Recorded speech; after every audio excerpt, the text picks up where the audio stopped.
UMKM adalah singkatan dari usaha mikro kecil menengah yang merujuk kepada usaha ekonomi produktif yang dimiliki perorangan.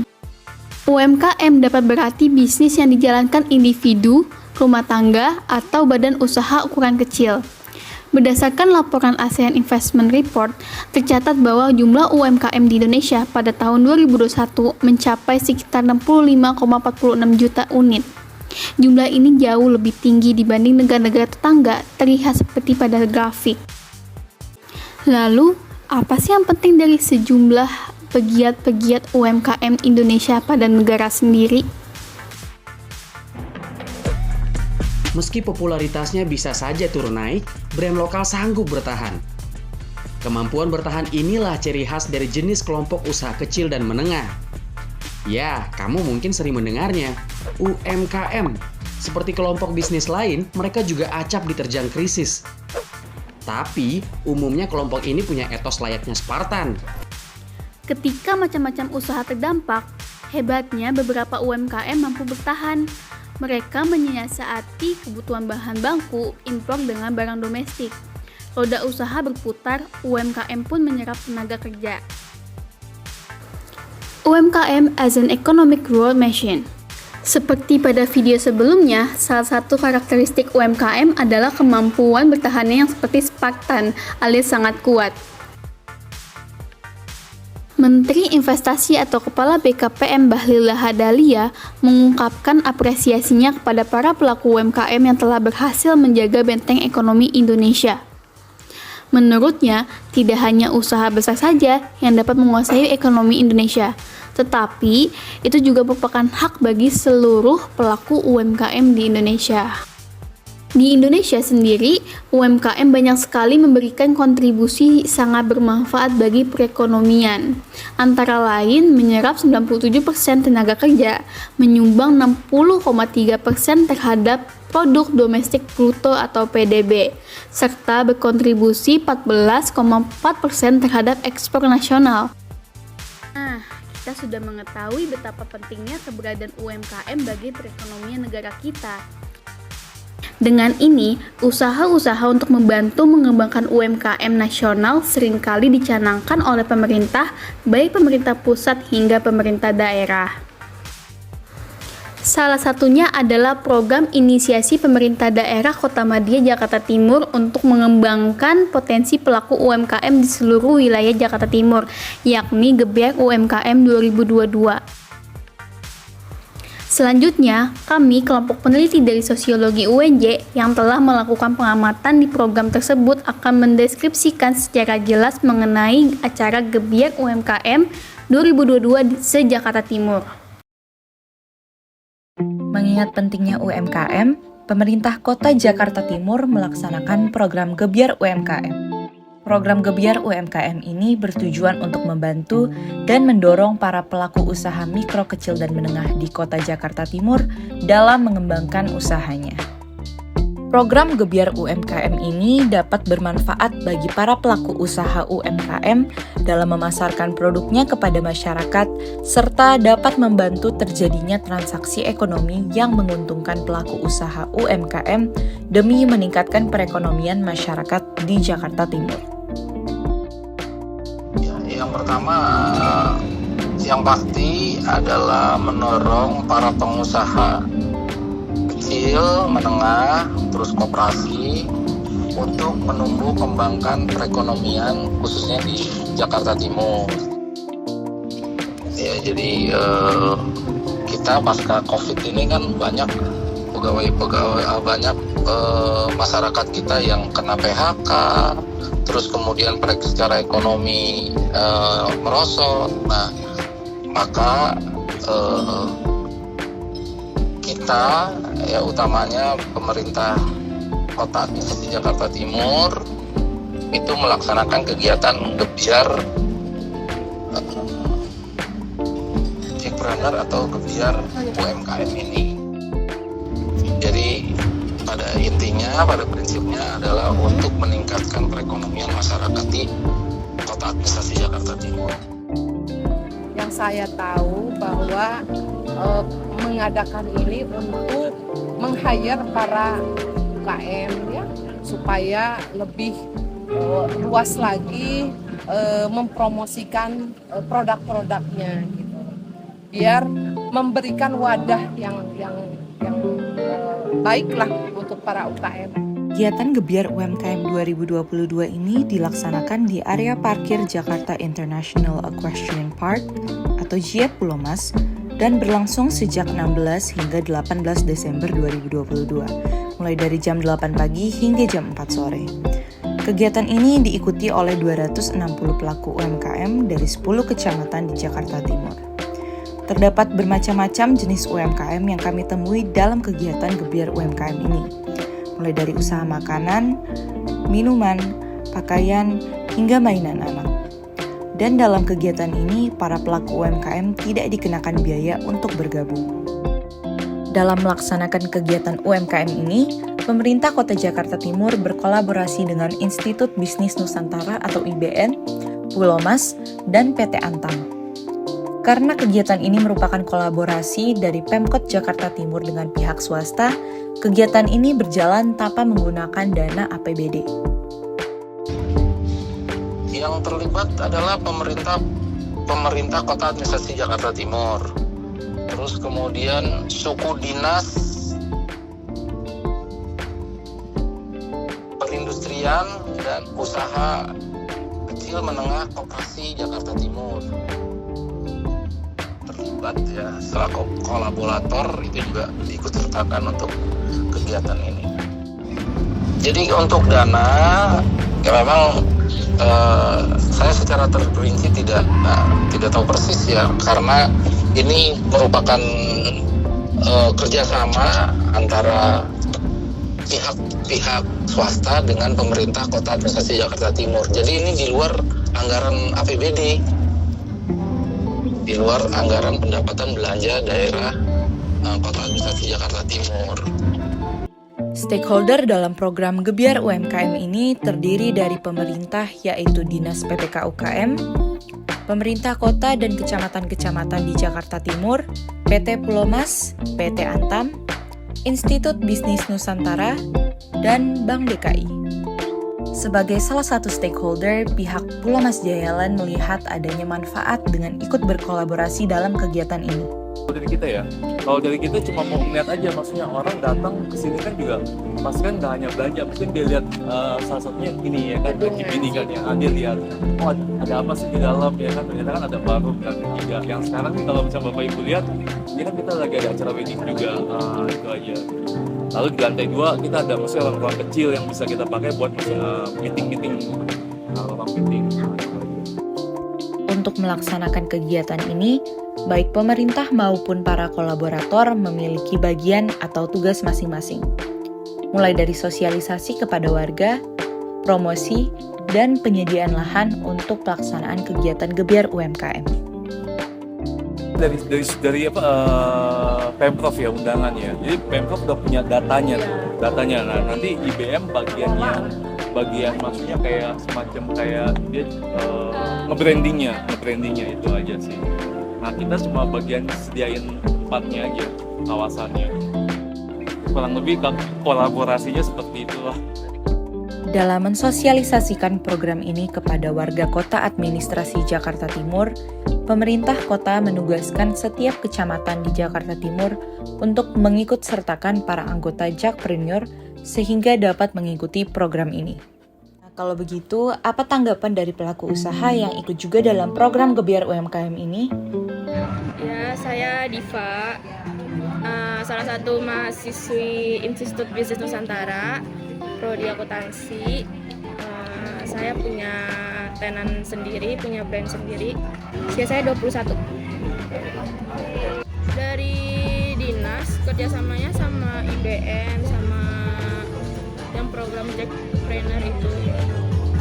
Kayaknya sih nyediain tempat doang sih, soalnya kalau dari nyampe informasinya ke kita itu udah pas Hamin berapa, cuman tinggal yang mau buka bazar doang. Dari dosen, soalnya kan kerja sama kampus.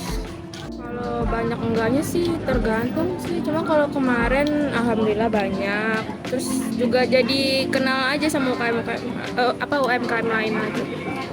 Kemarin cuma ngisi formulir doang sih, formulir online gitu. Kayak format online gitu aja dari dosen dikirimin suruh isi ini udah. Kalau di kelurahan itu kan biasanya ada ya kayak grup UMKM gitu, karena kan yang pengajuan gitu Jakpreneur juga, jadi langsung sebar ke situ.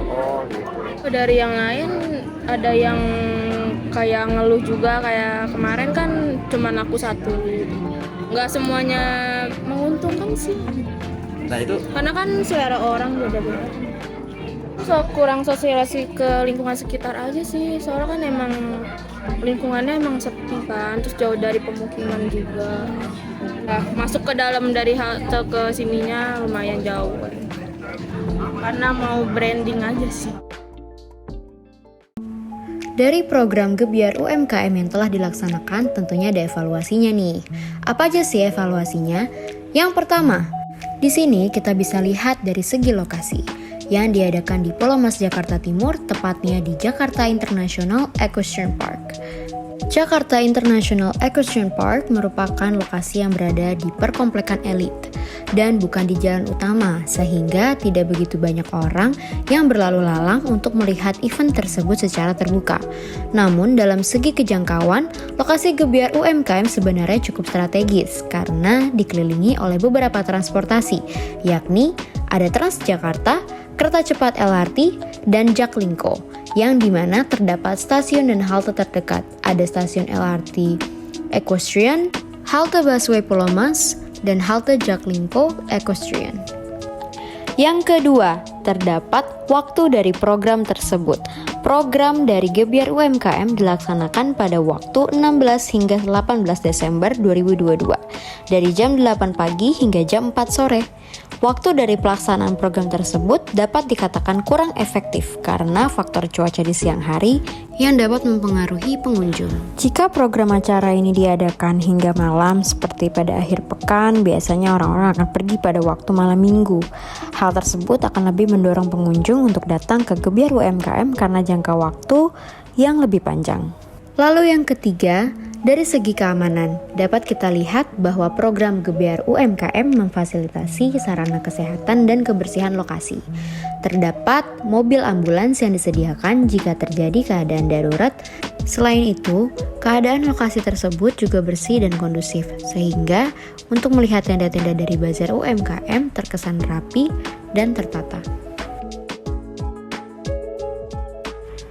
Evaluasi yang terakhir mengenai promosi. Tentunya dalam melaksanakan program acara seperti Gebyar UMKM ini akan ada promosi untuk mengajak pengunjung agar datang ke acara tersebut. Namun, program Gebyar UMKM yang diadakan di Jakarta International Equestrian Park kurang dipromosikan kepada masyarakat, sehingga program tersebut dapat dikatakan sepi pengunjung. Banyak masyarakat yang tidak mengetahui program acara tersebut karena kurangnya promosi. Nah, dari pembahasan sebelumnya, kita berencana untuk membuat program baru untuk memperbaiki program sebelumnya. Pastinya program yang baru ini akan jauh lebih baik lagi daripada program sebelumnya. Oleh karena itu, kami ingin menciptakan program yang bernama UMKM Expo. Detailnya akan dibahas pada sesi berikutnya. Program Gebyar UMKM yang dilaksanakan di lapangan parkir Jakarta International Equestrian Park atau JEP di Pulau Mas pada tanggal 16 sampai 18 Desember 2022 merupakan suatu program yang dilakukan untuk memberdayakan para UMKM yang ada di wilayah Jakarta Timur. Namun, yang namanya program pasti ada nih evaluasinya. Permasalahan yang paling disoroti adalah dari segi promosi dan sosialisasi program Gebyar UMKM ini ke masyarakat. Karena kurang promosi inilah, jadinya banyak orang yang nggak tahu kalau ternyata di JEP Pulau Mas tuh ada acara Gebyar UMKM. Nah, oleh sebab itu, kalau kedepannya program sejenis ini akan dilaksanakan kembali, maka dibutuhkan suatu inovasi yang dapat memberdayakan dan menguntungkan para pelaku UMKM, serta menarik banyak pengunjung. Pernah nggak sih kalian itu membangun suatu program atau merencanakan suatu program, entah ketika waktu SMA, ketika di perkuliahan? Nah, buat teman-teman yang belum pernah merencanakan suatu program, ayo kita belajar bareng. Dalam melaksanakan suatu program yang baik, dibutuhkan juga perencanaan yang baik. Nah, perencanaan ini harus melibatkan seluruh stakeholder yang memiliki kepentingan dalam program tersebut. Selain itu, perencanaan suatu program juga harus melihat prospek dalam jangka waktu yang panjang. Hal ini perlu dilakukan agar manfaat yang menjadi output dalam program tersebut dapat dinikmati secara berkelanjutan juga. Nah, kira-kira apa aja sih yang bisa kita lakukan agar program yang kita rencanakan itu bisa berjalan dengan baik? Yang pertama adalah kita harus tahu dulu nih, kita harus jelas dulu kenapa sih kita membuat program tersebut. Gampangnya adalah kita harus mengetahui dulu secara jelas alasan dibalik kenapa kita membentuk program tersebut. Ketika kita ingin memberdayakan UMKM di Jakarta Timur, nah itu adalah suatu alasan dari pembentukan program yang kita ingin canangkan, yaitu UMKM Expo. Nah, tapi kita harus tahu secara lebih jelas lagi, secara lebih detail lagi, kenapa program itu ada.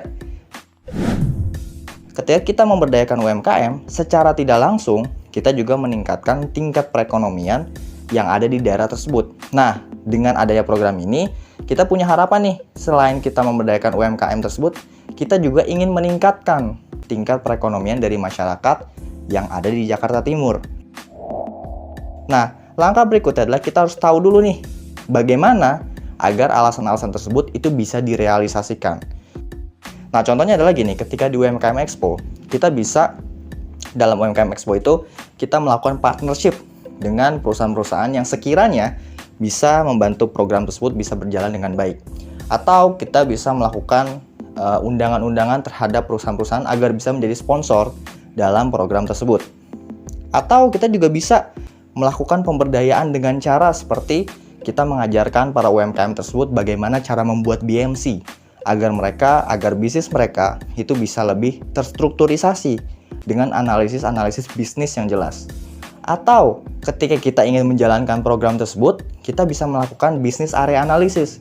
Karena yang namanya UMKM Expo, bazar-bazar seperti itu, kita kan pasti menjalankannya di suatu tempat, di suatu daerah. Nah, kalau misalkan kita nggak tahu prospek daerah tersebut itu baik atau enggak, percuma dong kita ngadain bazar. Ujung-ujungnya pasti nggak dikunjungi juga dong sama pelanggan. Nah, dengan melakukan bisnis area analisis, kita bisa tahu nih, kira-kira prospek dari tempat tersebut bagaimana sih ketika kita membuat suatu bazar. Apakah menguntungkan atau malah justru merugikan. Jadi kita harus tahu dulu nih langkahnya bagaimana caranya kita merealisasikan alasan tersebut. Nah, setelah kita tahu, kita harus juga tahu kira-kira apa sih yang kita harapkan dari program tersebut, apa sih yang kita ingin dapatkan dari program tersebut. Pengadaan UMKM Expo itu adalah alasannya adalah untuk meningkatkan atau memberdayakan UMKM yang ada di Jakarta Timur.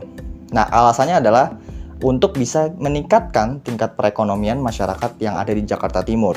Bagaimana caranya? Ya, kita akan mengadakan semacam bazar di setiap daerah yang ada di Jakarta Timur secara bergantian untuk bisa menggayat para UMKM tersebut untuk berjualan di bazar tersebut. Nah, selain itu kita juga melakukan pemberdayaan seperti kita mengajarkan bagaimana cara melakukan analisis bisnis, bagaimana cara membuat bisnis model kanvas, dan lain sebagainya. Nah, output yang kita harapkan adalah tingkat perekonomian atau tingkat finansial dari UMKM tersebut semuanya bisa meningkat dengan baik. Itu yang kita harapkan.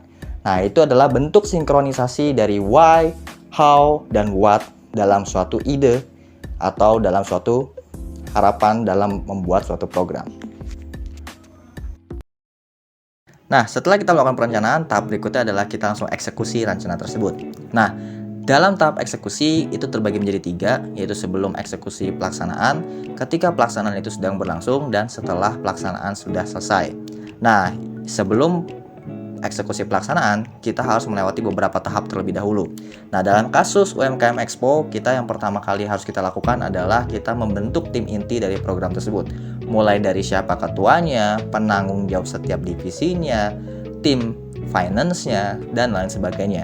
Agar strukturisasi dalam kepanitiaan atau strukturisasi dalam pelaksanaan program tersebut itu bisa secara jelas terbentuk. Nah, berikutnya adalah tim inti ini nantinya akan membahas tema dari program tersebut. Harus brainstorming terlebih dahulu. Kira-kira alasan kenapa sih program tersebut itu harus ada, itu harus jelas. Jadi di tahap ini mulai tuh tim inti melakukan perencanaan gitu. Nah, ketika perencanaan sudah matang, perencanaan sudah jelas, sudah tertulis, sudah tercatat, ya kan, sudah disetujui oleh seluruh tim inti, tahap berikutnya adalah kita melakukan open recruitment volunteer. Karena bagaimanapun juga kita butuh volunteer yang banyak gitu untuk bisa menjalankan program tersebut. Nah, ini juga seperti yang tadi sudah dijelaskan, kenapa harus ada open recruitment volunteer, ya biar masyarakat itu juga bisa terjun dalam melaksanakan program tersebut. Karena bagaimanapun juga program ini untuk masyarakat dan juga harusnya juga diikuti oleh masyarakat itu sendiri, dibantu oleh masyarakat juga. Nah, itulah kenapa open recruitment volunteer itu sangatlah penting. Nah, ketika volunteer tersebut sudah terkumpul sesuai dengan yang dibutuhkan, tahap berikutnya adalah kita melakukan brainstorming. Poin-poin yang sudah dibahas ketika tim inti melakukan program. Tim inti melakukan perencanaan program. Jadi di dalam tahap ini, tim inti mulai brainstorming nih ke teman-teman volunteer agar teman-teman volunteer tuh tahu gitu dalam program ini apa aja sih yang harus dilakukan dan alasan kenapa program ini ada itu harus jelas diberitahukan oleh tim inti kepada volunteer tersebut. Nah, tujuannya apa sih? Biar para volunteer ini jelas juga gitu tujuan mereka mengikuti program ini tuh apa. Nah, setelah tim inti sudah terkumpul, tim inti sudah di brainstorming, langkah berikutnya adalah ya kita mulai juga tuh cari sponsor gitu kan. Kita mencoba untuk menggait stakeholder yang dibutuhkan. Kita mulai mempromosikan nih program tersebut ke masyarakat. Kita mulai melakukan marketing gitu kan agar program tersebut bisa dikenal oleh masyarakat. Nah, marketing ini juga kalau dalam UMKM Expo kita marketing di dalam dua hal. Yang pertama, kita harus mengenalkan program ini kepada teman-teman atau kepada masyarakat yang menjadi UMKM untuk bisa masyarakat tersebut bisa mengikuti program tersebut. Nah, ini bisa dilakukan dengan berbagai cara. Salah satunya bisa menggunakan digital marketing. Nah, yang berikutnya adalah kita harus juga melakukan marketing juga kepada masyarakat selain yang UMKM. Karena bagaimanapun juga dengan kita melakukan marketing kepada masyarakat, setidaknya masyarakat itu tahu bahwa ada program tersebut. Ini salah satu bentuk kita menyelesaikan masalah dalam program sebelumnya, yaitu kita berusaha untuk marketing lebih jauh lagi, kita berusaha mengenalkan lagi program ini lebih jauh lagi ke masyarakat dengan berbagai macam cara, seperti mengundang media partner, mengundang artis mungkin yang bisa kita gunakan sebagai daya tarik masyarakat untuk datang ke program tersebut. Kita juga bisa menggunakan marketing via digital gitu, kita memanfaatkan sosial media dengan baik, kita mainin SEO-nya biar masyarakat tuh bisa tahu bahwa program itu ada loh. Terus kita juga bisa menggunakan media WhatsApp gitu, dari omongan ke omongan. Kita juga bisa melakukan birokrasi juga ke RT RW gitu, biar RT RW juga menginformasikan bahwa program ini ada loh.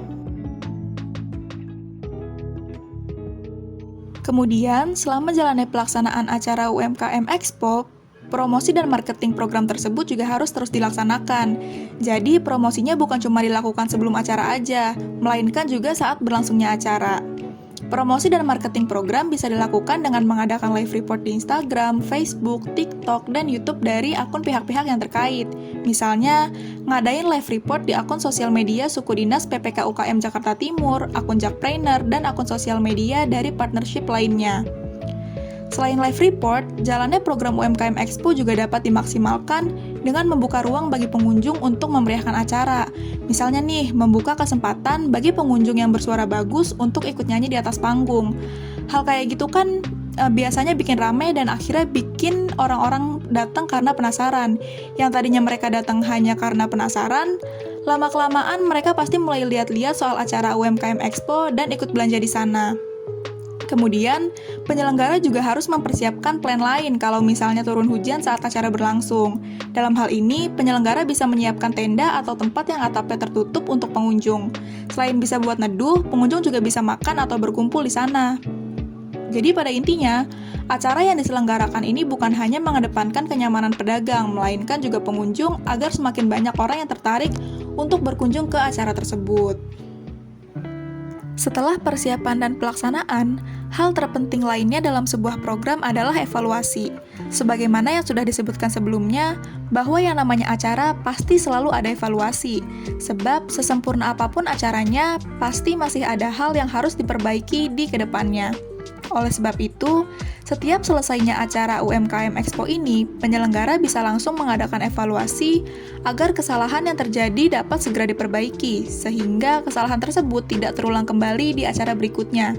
Terlebih, program ini adalah program yang berkelanjutan, maka evaluasi dan perbaikan harus dilakukan sesegera mungkin agar program yang dilaksanakan di kedepannya bisa berjalan dengan lebih baik lagi. Evaluasi program UMKM Expo ini dapat dilakukan dengan 4 cara. Yang pertama adalah dengan menganalisis hambatan yang terjadi selama jalannya acara. Kemudian yang kedua, dengan menganalisis apakah tujuan dan visi misi program UMKM Expo ini sudah tercapai atau belum. Lalu menganalisis apakah koordinasi antar stakeholder sudah berjalan baik atau belum. Dan mengidentifikasi apa saja yang menjadi kekurangan dari acara UMKM Expo ini. Setelah dilakukan evaluasi, maka langkah selanjutnya adalah dengan memperbaiki dan menyusun inovasi agar kesalahan yang terjadi saat pelaksanaan sebelumnya tidak kembali terjadi pada pelaksanaan program yang ada di kedepannya.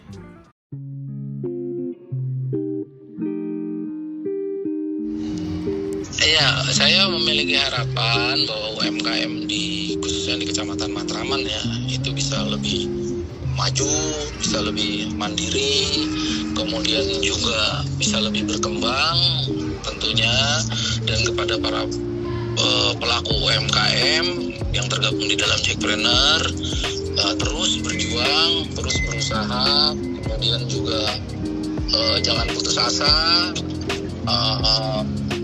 Ini adalah sebagai upaya bersama-sama ya, pemerintah hadir dengan masyarakat dalam rangka peningkatan ekonomi masyarakat. Tentu kita ingin masyarakat kita lebih sejahtera. Untuk para UKM, semoga kedepannya khususnya untuk pemerintah ya, benar-benar membuka peluang untuk para UKM, karena para UKM itu adalah dasarnya dari perekonomian. Jadi intinya khususnya nih untuk para perempuan yang jadilah perempuan yang entrepreneur yang handal. Perempuan harus cerdas, mandiri, dan berprestasi. Untuk UMKM Indonesia ke depannya ya semoga jauh lebih maju lagi. Dalam hal ini pemerintah juga harus memberikan terus perhatian sehingga terjadi kolaborasi. Itu semua kan seperti yang Bu Yani bilang kan akan akar rumput sebenarnya ya kan untuk perekonomian Indonesia juga pastinya. Semua lahir dari UMKM. Terima kasih.